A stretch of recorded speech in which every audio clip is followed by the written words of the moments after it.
Frozen pipes will drain your wallet and your energy as they can cause serious damage inside your house.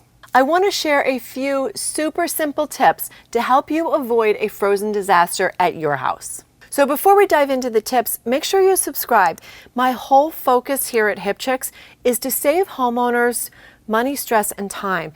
Owning a home shouldn't be complicated, and neither are these tips. The first tip is the most important. I want you to set the thermostat to no less than 55 degrees in your house.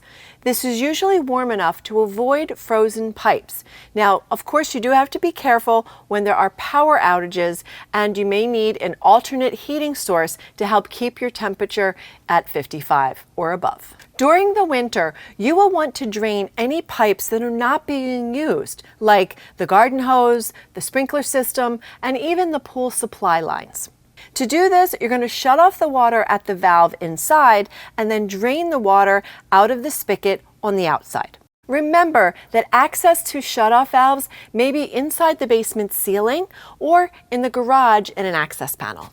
One of the easiest ways that you can help prevent frozen pipes is to apply inexpensive and easy to use foam pipe wraps on all of your accessible pipes. Now you're going to want to look in the basement, the crawl spaces, and access panels. These foam insulators will protect the cold lines from freezing as quickly, but they will also help keep your hot water lines hotter.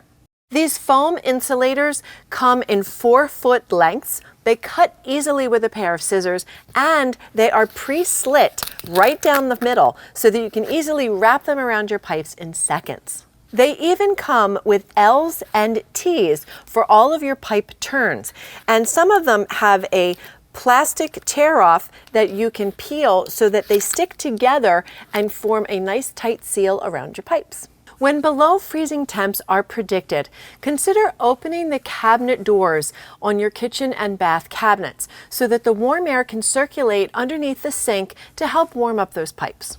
For serious frozen pipe prevention, let your faucets drip, drip, drip.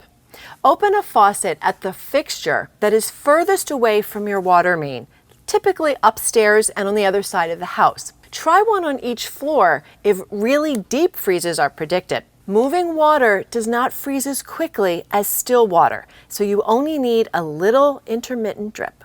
This last tip is a big one.